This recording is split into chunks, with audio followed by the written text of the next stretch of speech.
Hi Copic friends, Michelle Houghton here. I have a new video with 3-room studio today. I just adore this stamp set, and we're going to be coloring up the moose and his friend to start. But I also have stamped out the polar bear on his tube, and I will be doing him eventually, but I have a special plan in mind for him. So that's not today. Today we are tackling the moose and the bunny. And I just stamped the sliding by to say hi below. And we're going to color this guy from start to finish with some Copic colors. I'm keeping it really simple combinations today. I am going to sketch in super lightly with a pencil before I start kind of the skyline, because I want to make sure he looks like he's going downhill. And so I want to keep reminding myself of that angle, especially when I come in and start doing the background.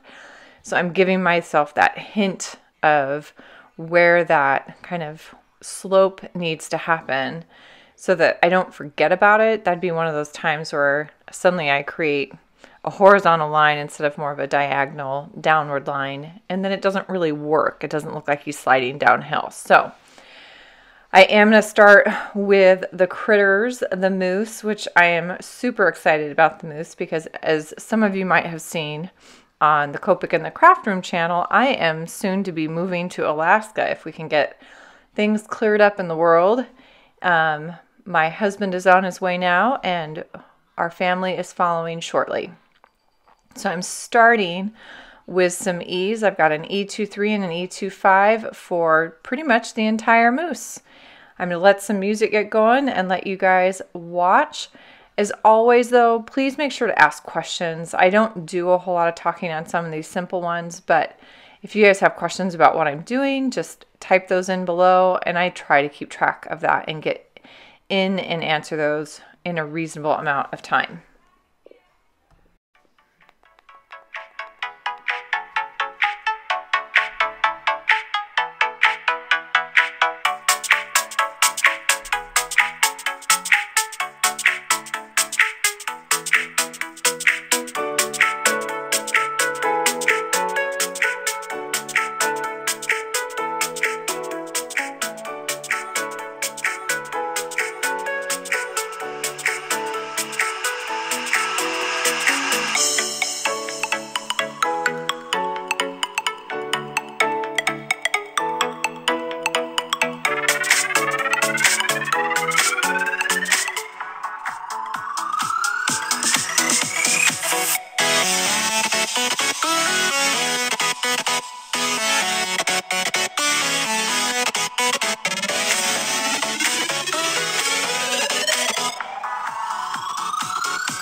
I wanted to lighten him up just a touch near the top of his back, so I'm using a lighter E2, that E21, to do that versus the colorless blender. It's going to be much more effective.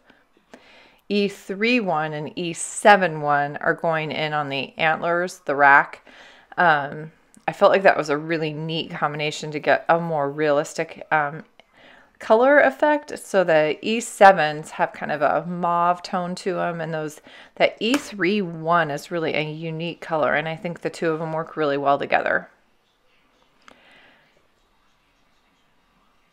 The next part I'm going to tackle is the bunny, and I'm going to use a series of cool grays on him. So we've got C1, C3, and C5.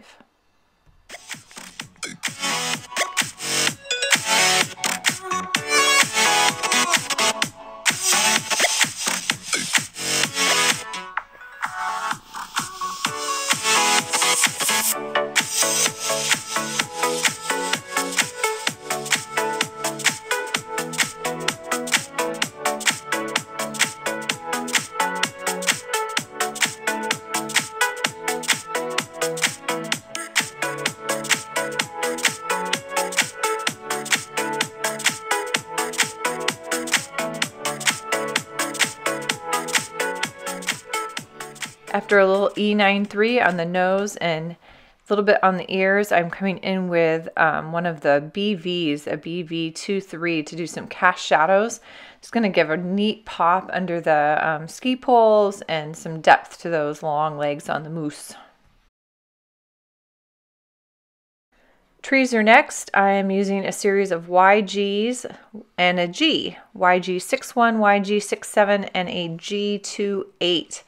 I am trying to leave the far edges of each kind of branch layer white, but where you can still see the green of the tree toward the interior of the tree. So I fight that a little bit about where to put the color and where to leave the white, but you can kind of see the effect as I get working through those colors.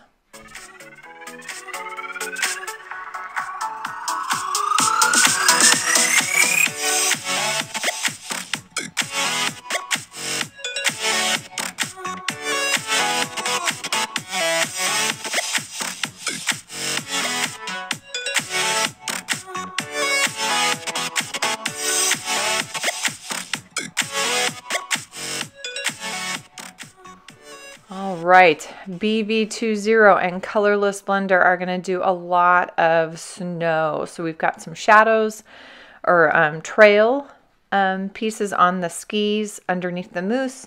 I'm going to add kind of that horizontal or diagonal line for the hill line and some shadows, cast shadows under the trees, cast shadow a little bit under the moose and to give some texture to that snow. I'm going to come back in with a colorless blender in a minute and soften that. You're going to see kind of back and forth with those two colors here for a bit.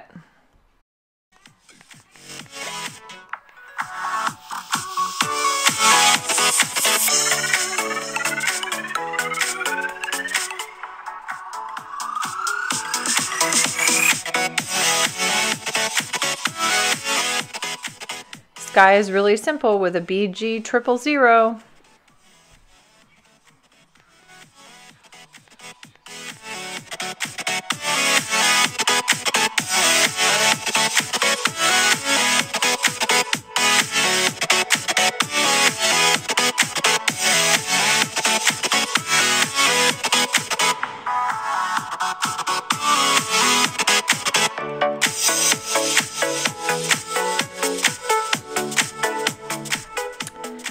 Got to finish up with some ski boots and skis.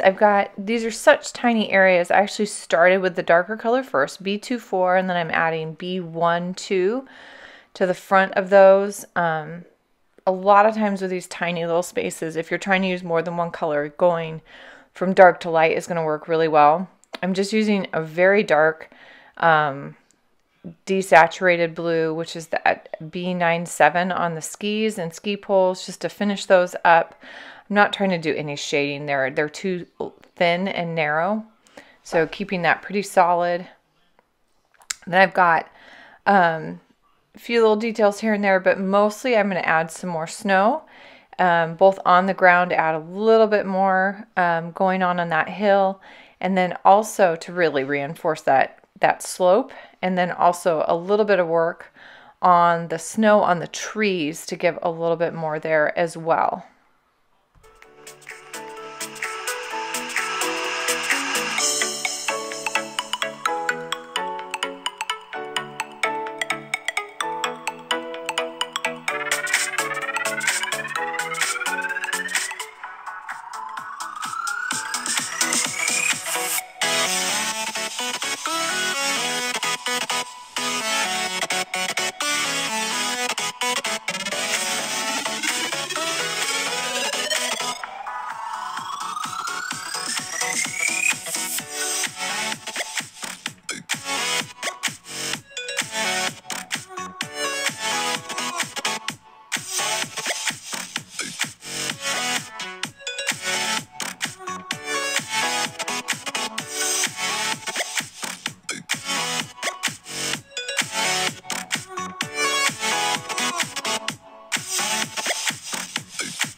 All right, so we got it all colored up. I just want to say a huge thank you to 3 Room Studios. Thank you, Sandy, for the beautiful images. I will come back, I promise, and get that little guy on his inner tube because I have a fun plan for him. So that will be here in the next month or so. Thank you, as always, for joining me. I hope everyone is staying healthy and safe. And I hope, above all, that you are having a happy, colorful day. See you next time.